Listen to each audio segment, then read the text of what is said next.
Today's episode is brought to you by Blue Nile. This Mother's Day, give mom something she'll treasure forever with fine jewelry from BlueNile.com and Locked On Sports. Listeners get $50 off any purchase of $500. Use code Locked On at checkout.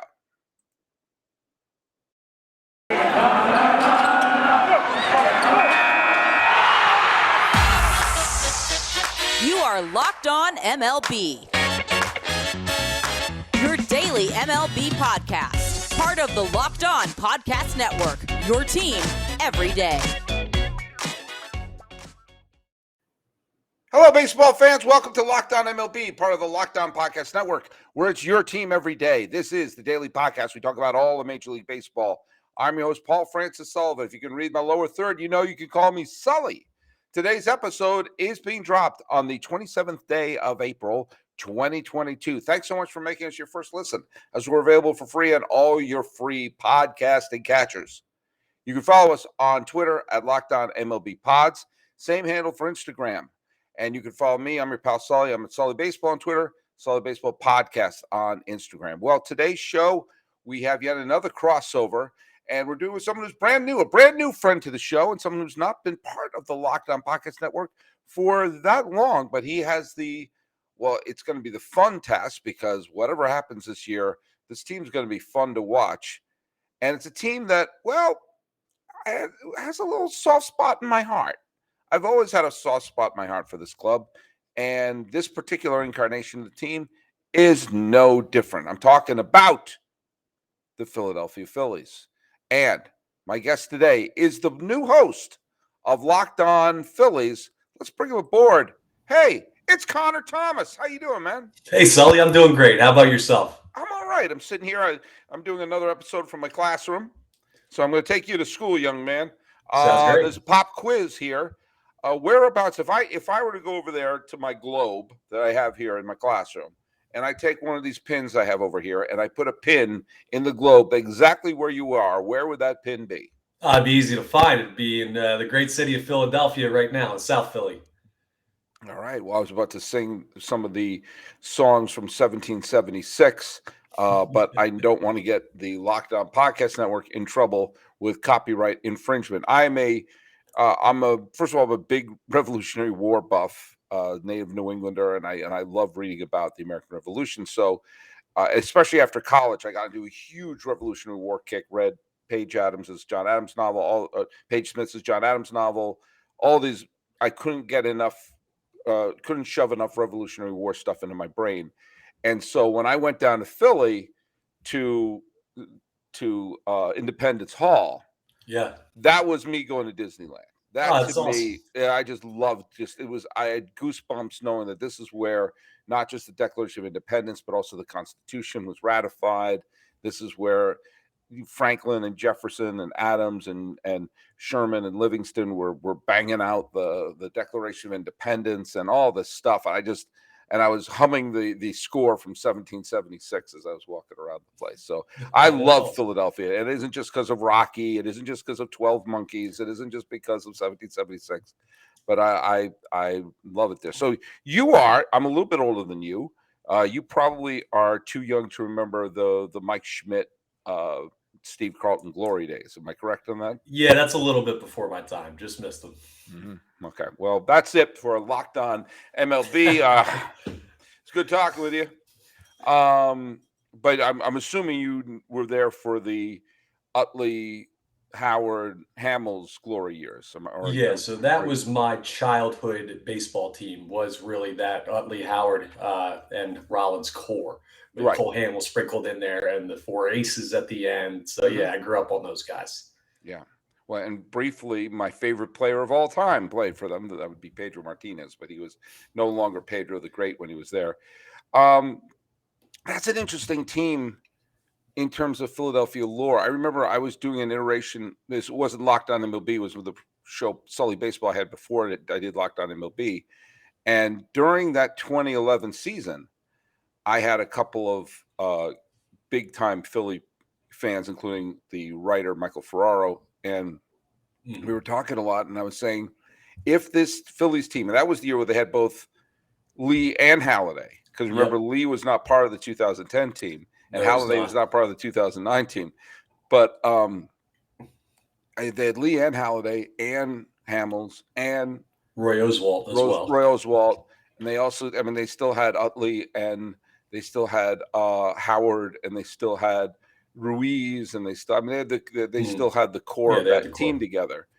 I said that if that team won the World Series, and boy, it looked like they were going to, if that team had won the World Series, you could have made an argument that Phillies run would have been the greatest Philadelphia sports run ever. I had to really stop and think. Broad Street Bullies, the Dr. J era, I can't count Connie Mack and all of them. I can't count anything pre-integration. Like the Pete Rose, Mike Schmidt Phillies. If that team had won the second title, I think they would have laid the claim to this is the greatest Philadelphia team of all time. And it didn't work out. But what is the feeling people have of that team? I'm sure it's beloved. Oh, absolutely. Because championships are not, of course, you're a native New Englander, how it goes up there and how it's been over the past 15, 20 years. Like, championships are not as plentiful in Philadelphia. So when you win one at all, you immediately become a larger than life figure. But there's been an interesting thing, because I do sports talk radio in Philly is my day job. Right. And there's been an interesting narrative with that core that's kind of popped up. They've gone from, they could have been on the greatest run in the history of Philadelphia sports to now they're almost not, I don't want to say resented. That's much too strong of a word, but for only bringing home one championship with the talent they had on that roster, there are people that feel like that team ultimately came up short of expectations. There's some people that, again, don't resent it, but look back on that era. Sure, 2008 was amazing, but the subsequent years were failures by people that believed that team was good enough to win back-to-back when they went in 2009, another one in 2011 with that pitching staff and that roster they still had. So it's an interesting dynamic. As we get further away, people look back and think, man, I wish we would have gotten two more out of that team. It's interesting. It kind of reminds me, and I know you're a Philadelphia guy, so you may not want to hear this, but it reminds me of the Mets of 1986, and which is, I was 14 years old when that World Series happened and living in Massachusetts. So you might figure, if you're wondering how I felt about it, watch the HBO documentary Curse of the Bambino that features your pal Sully and my thoughts of the 1986 World Series. I digress. There's a lot of feelings. That Mets team, that Mets year is beloved, but there is that sense that the team that had Gooden, Strawberry, Keith Hernandez, Gary Carter, Ron Darling, Sid Fernandez, Bobby Ojeda, Lenny Dykstra, Wally Bay, all those players, and that they lost the division to a banged-up Cardinals team the next year, and they lost the pennant the next year to a Dodger team who should not have been on the same field with them. Mm-hmm. There is a sense that team came up short in its expectations. And the thing that I find interesting about what you're saying, that sounded very similar. That's why it reminded of that.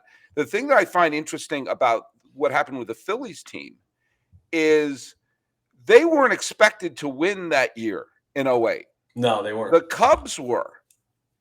Remember, the Cubs had the best record of the National League. It's their time. We had the Red Sox time, the White Sox time, and guess what? It's Cub time. And they got swept by Los Angeles. And the Phillies beat a pretty good Brewers team with a great CC Sabathia at that point too. I called it the rental car season because they rented him and they treated him like a rental car in Las Vegas. Like every game was a complete game. You're only here for 2 months. We're going to squeeze every inning out of you. Mm-hmm. And Brett Myers, I believe that was when he hit the home run off of Sabathia in the playoffs. Yeah. That was a great one. And then Shane Victorino with the grand slam off of him as well. That's right. A huge moment in that series. And then they went up again. They didn't have to face Chicago, so they faced an LA team that was okay, but they were clearly better than them. And then they faced Tampa, who got ahead of the Red Sox. And most people were picking Tampa before the World Series began, and I picked the Phillies because I thought Maybe I just was bitter that they beat the Red Sox.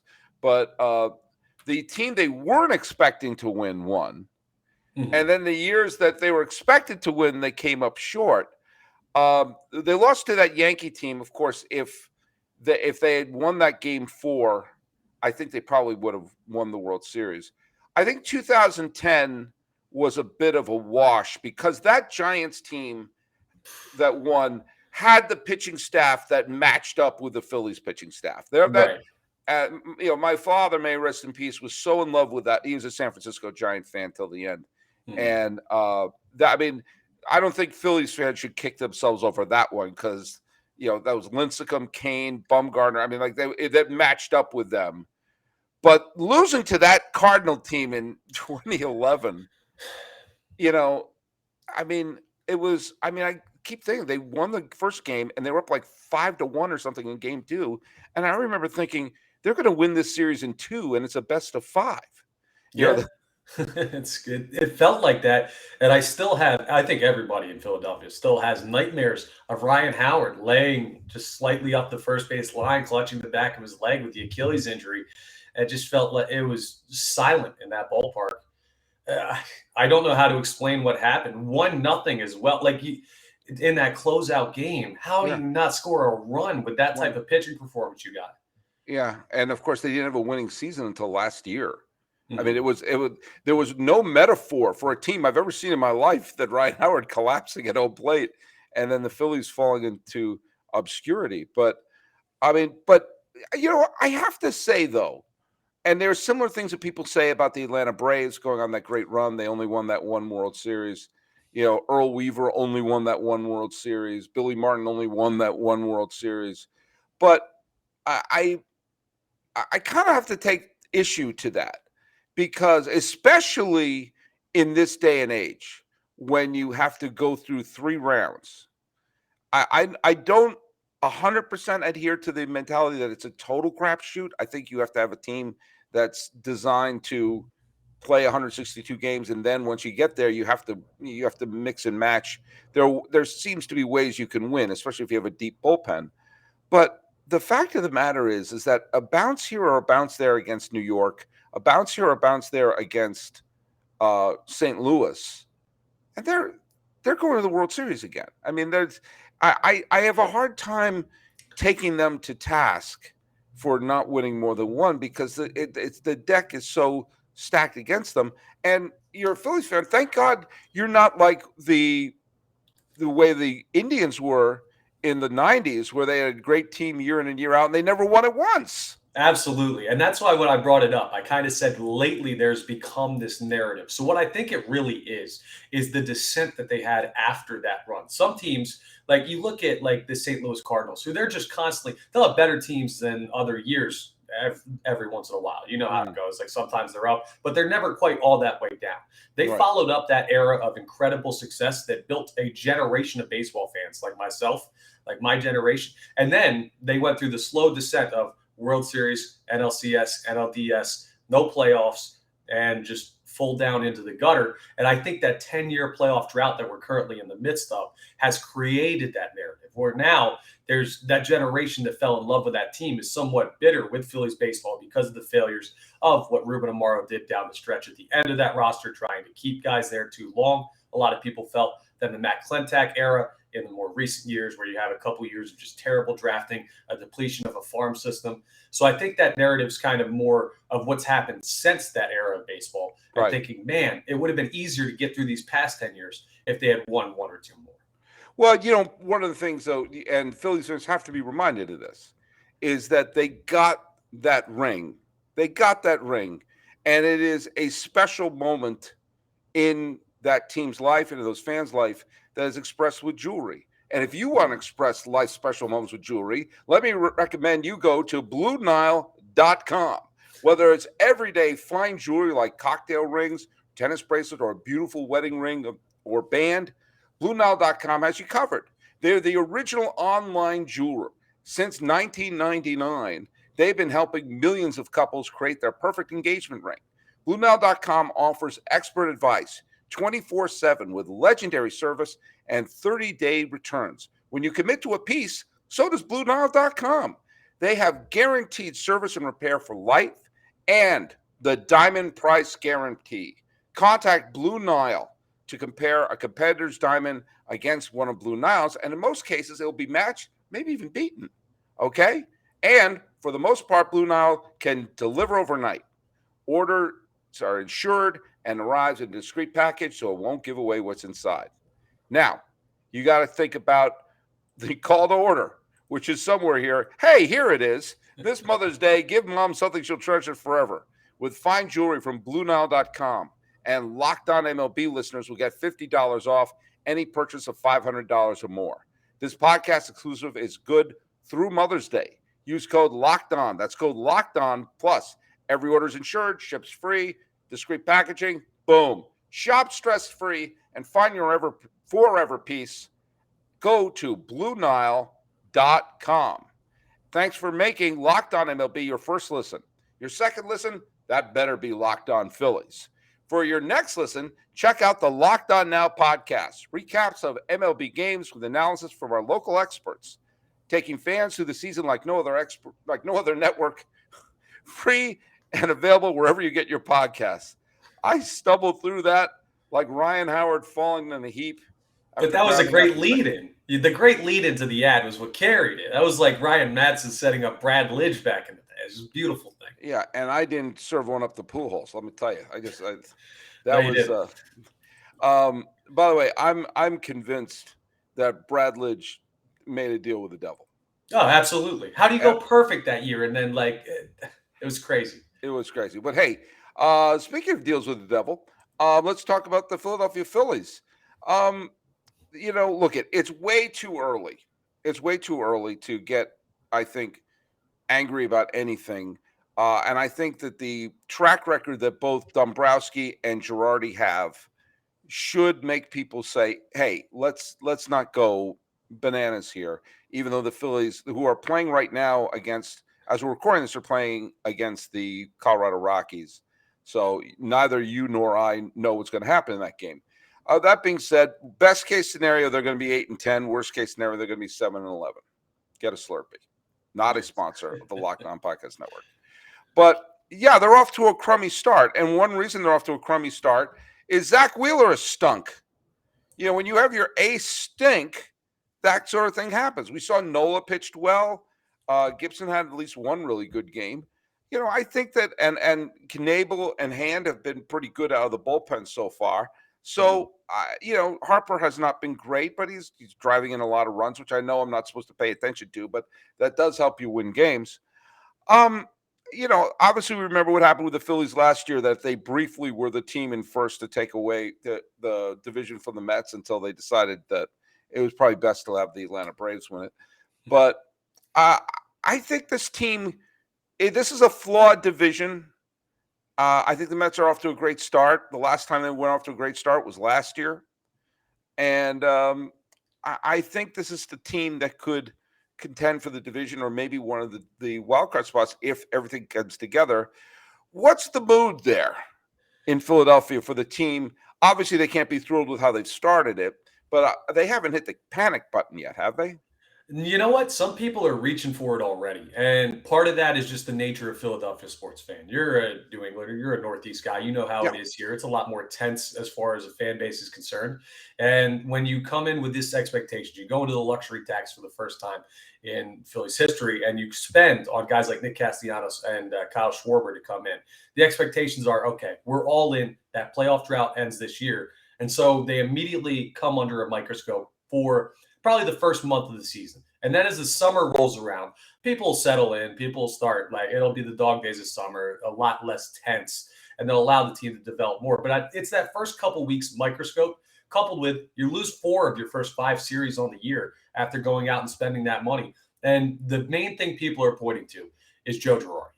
A lot of people around here, I've had a couple people, a couple sports talk show hosts talk to me and say, is Girardi possibly getting fired if they get swept by the Brewers prior to that Brewers series that they just played at home?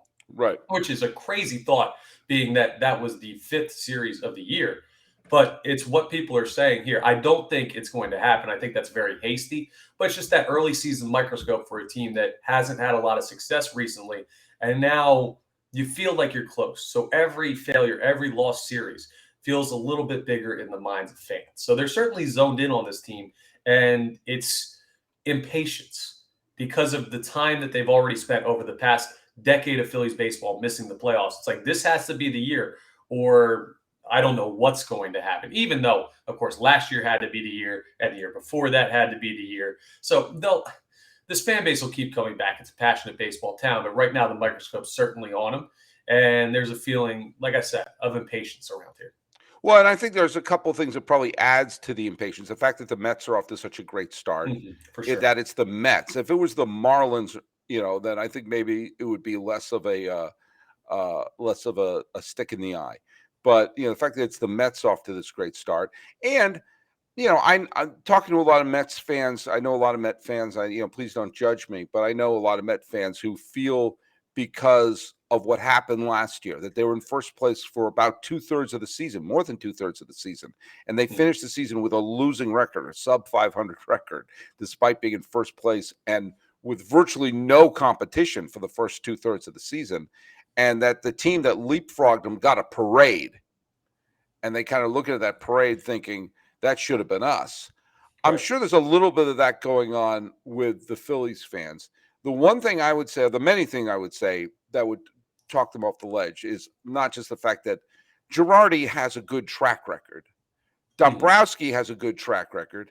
And this is really Girardi's second full season as the manager of the Phillies. The first year was the COVID year, and you almost have to take that with a grain of salt because, it was just 60 games. It's like, imagine, where you're at in the season around Memorial Day, and that's how we're going to judge your entire year. And so they did have a winning year for the first time since Ryan Howard fell in a heap under Girardi. And so I would just say that, look at, this is what, 2.5 weeks into the season of a shortened, with a shortened spring training. The key is, if Wheeler finds his groove and Nola continues to pitch well, I have no question. I have no hesitation that the offense. Obviously, Harper had an amazing year last year. Castellanos is off to a great start.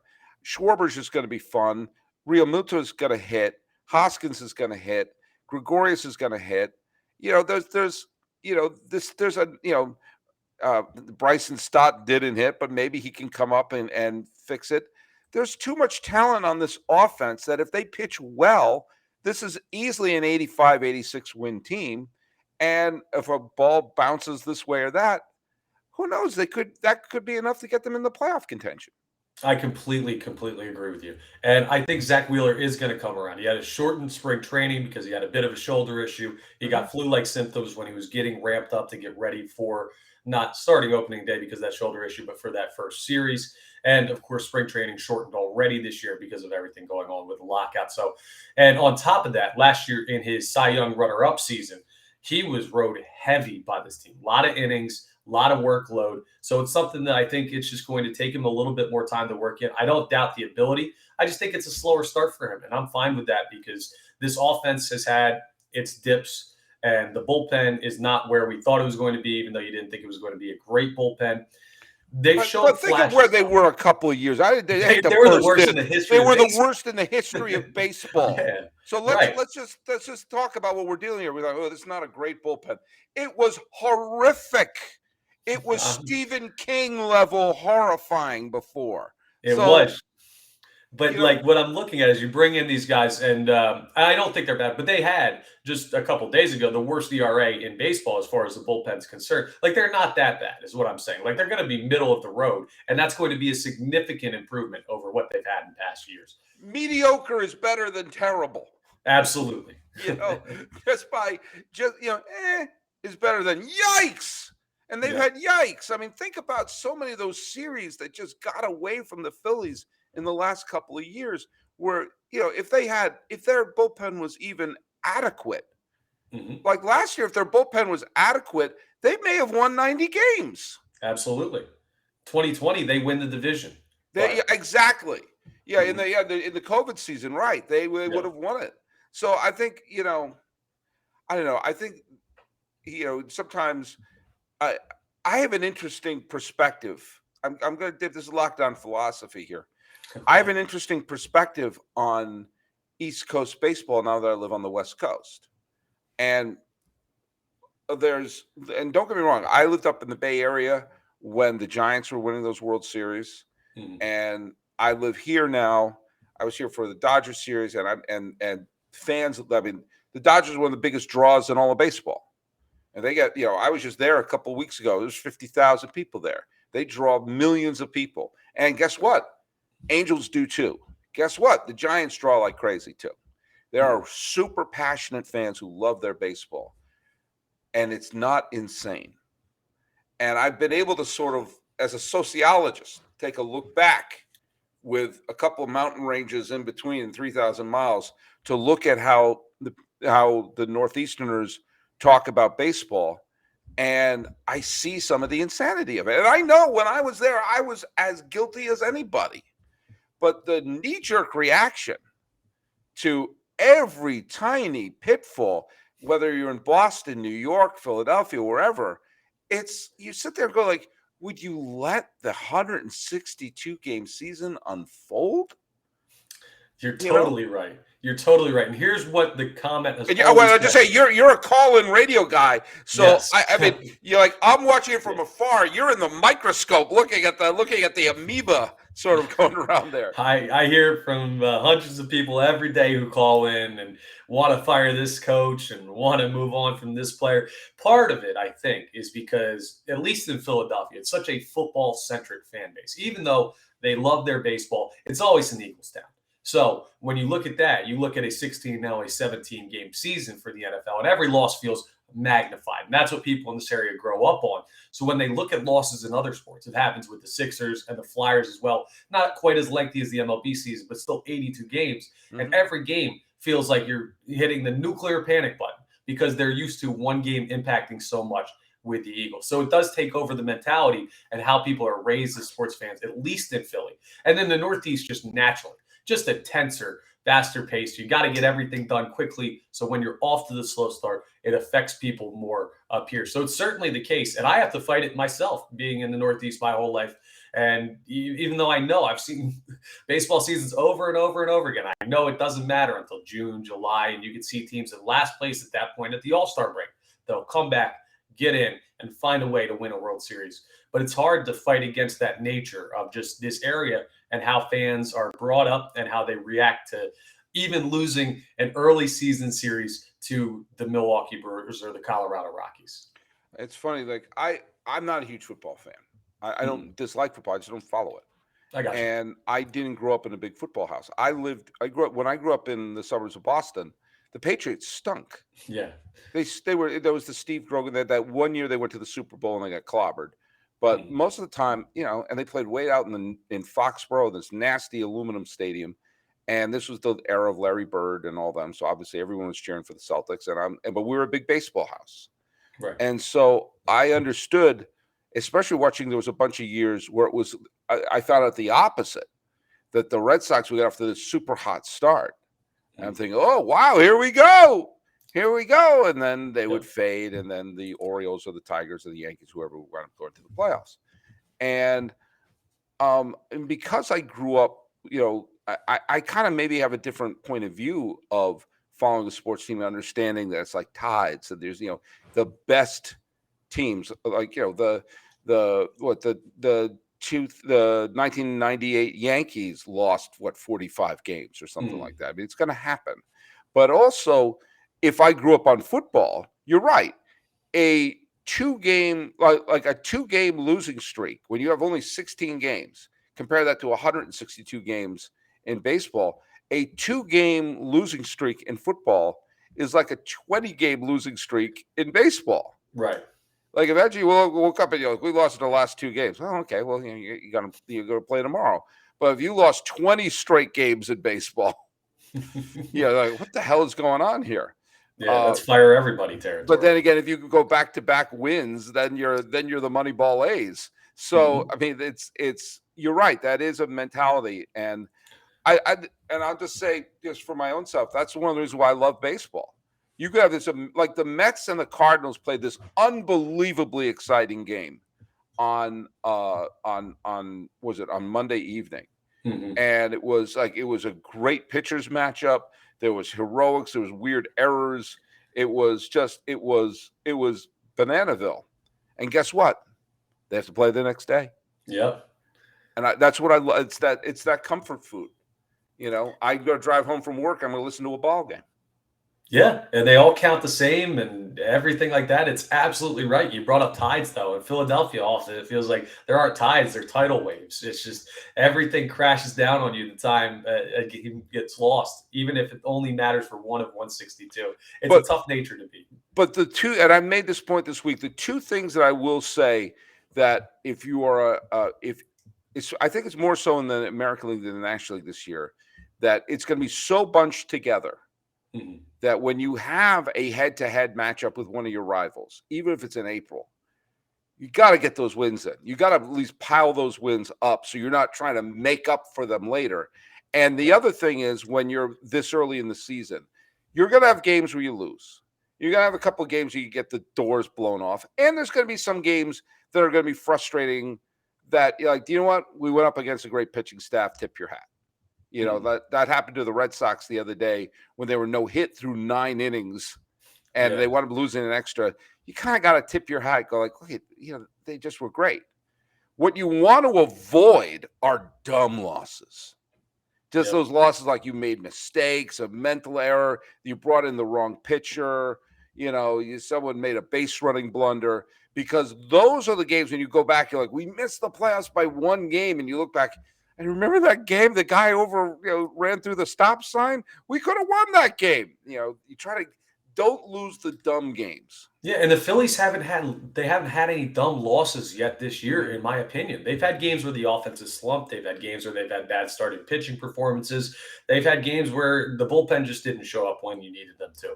But in each game, it felt like there was a flash of something, even if they haven't fully put it together yet. And that's why I'm not worried about this team, because I've seen that the offense can be elite, that the starting pitching, we know that they have talent there, that the bullpen has had games where they've had to come in early innings, like the 4th inning. There was a game where Nick Nelson threw like 3 perfect innings for this team in relief. Yep. And you're looking at like, okay, these guys have ability. We talked about bullpens in the past, how there were guys that shouldn't be on a major league roster. That's not this year's team. So when they figure it all out and they go on that stretch where all the facets of the game kind of come together, they're going to be a really good ball club. And you're right, they're going to be an 85, 86. They could push up to 90 wins if things bounce their way.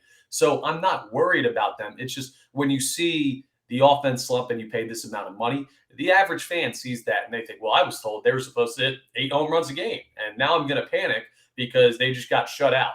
It's just a tough mentality early in the season when you expect something a certain way, and you've got to let it more shake out.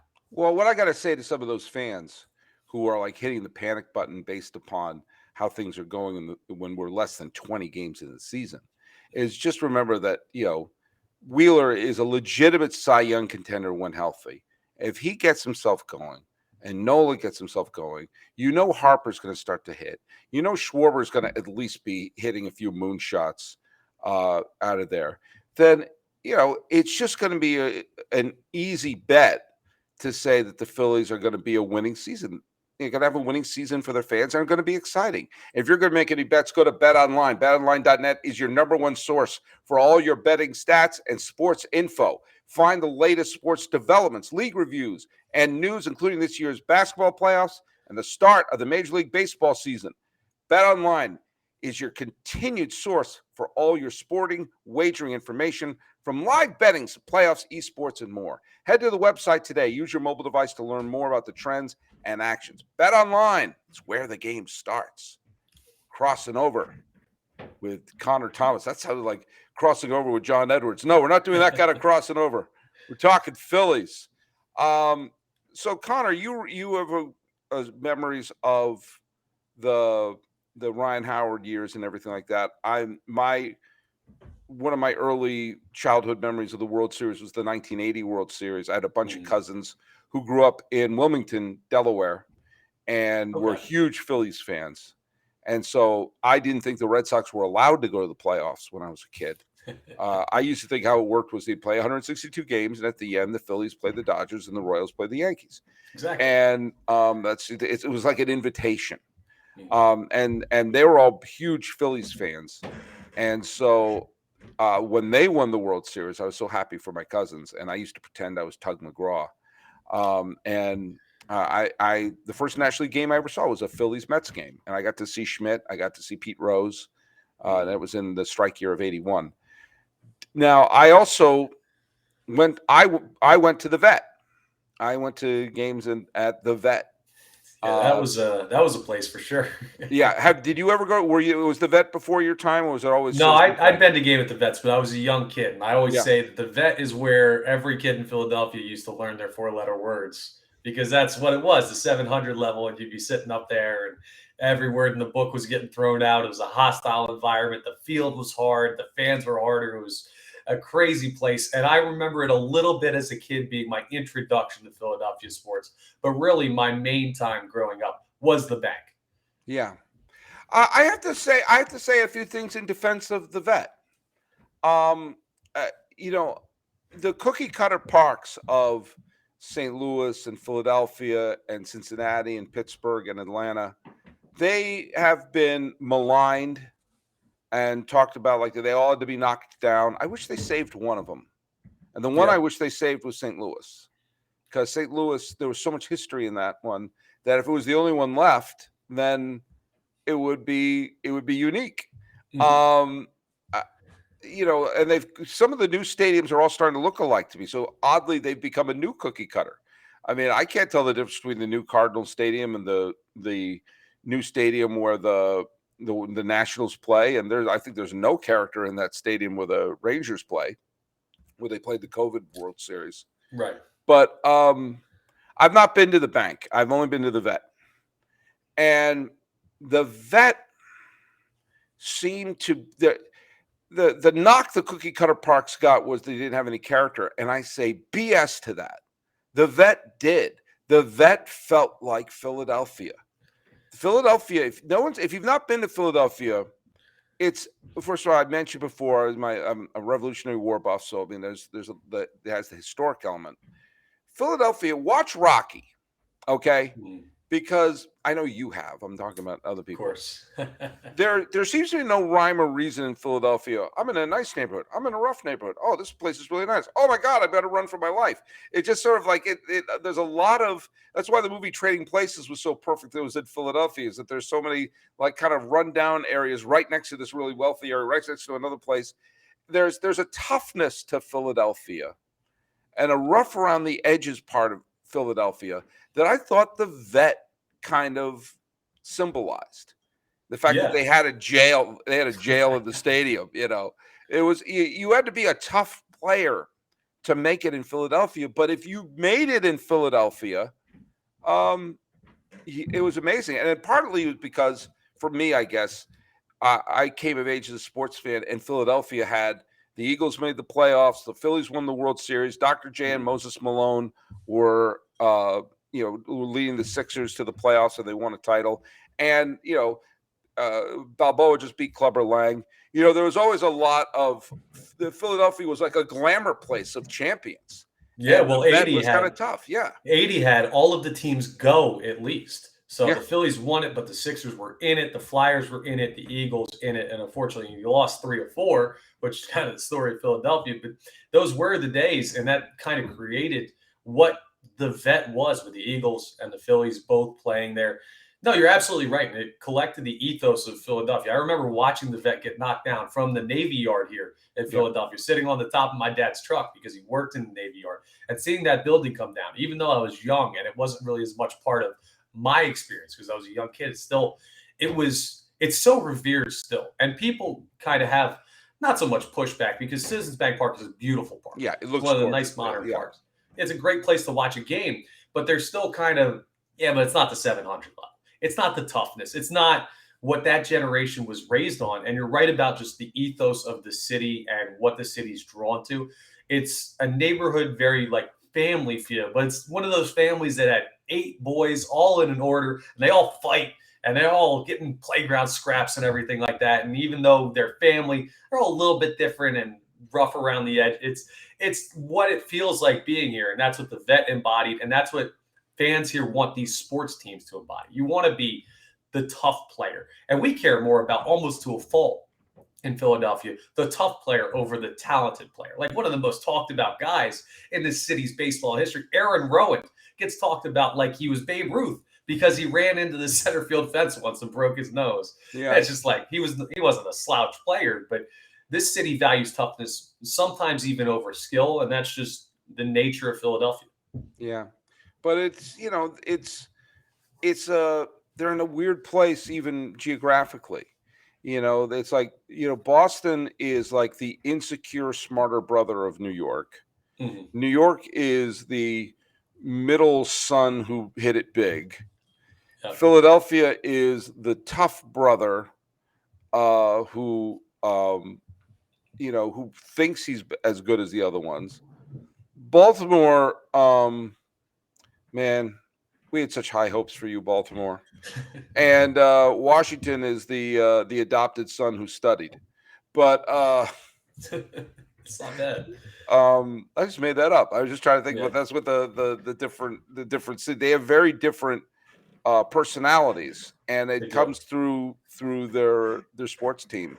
But hey, look at Connor Thomas. Where do you do your sports talk? So I'm on 97.5 The Fanatic, Sports Talk Radio. I'm on the morning show, the John Kincaid show there. And yeah, I've been doing that for a couple years. So you can hear me in the mornings, bright and early, 6 a.m. to 10 a.m. All right. That's the way to go. Well, hey, Connor, this was a lot of fun having you on. You and I have been playing a little bit of email tag to try to get this going here. So I'm glad we finally lined everything up here. So that's where they can listen to you on the radio. Where can they listen to in their earbuds with your podcast? Of course, Locked On Phillies. You can find us anywhere that they do your podcast. Locked On Phillies on YouTube. You can find us on Twitter at LO_Phillies. And I retweet everything from my personal account at Connor Thomas 975. So all of those platforms, you can find everything we put out on Locked On Phillies. I know we've talked about how worried people are about the Phillies this early. It's going to be a fun year. It's an incredibly fun team. Hey, you have Castellanos, Harper, and Schwarber. It's worth the price of admission just to watch those three in the lineup together. I mean, that's going to be so much fun watching those three guys just swinging for their heels and putting some runs up on the board. So chicks dig the long ball, Sully, and this team's going to have plenty of them by the time this season's over. So it'll be a fun year. Come along with us on Locked On Phillies. And it's going to be a long year where I'm going to have a lot of fun talking baseball up and down. You can follow us at Locked On MLB Pods on both Twitter and on Instagram. And I guess Mr. Musk, if you're listening, if you can just verify me, that'd be great. Thanks a lot. And you can follow me on Twitter at Sully Baseball. And on Instagram, I'm at Sully Baseball Podcast. I don't remember my MySpace handle. Talking about the Phillies with Connor Thomas here on the 27th day of April, 2022. This is the Locked On MLB, Locked On Phillies crossover. I'm your host, Paul Francis Sullivan. Please call me Sully.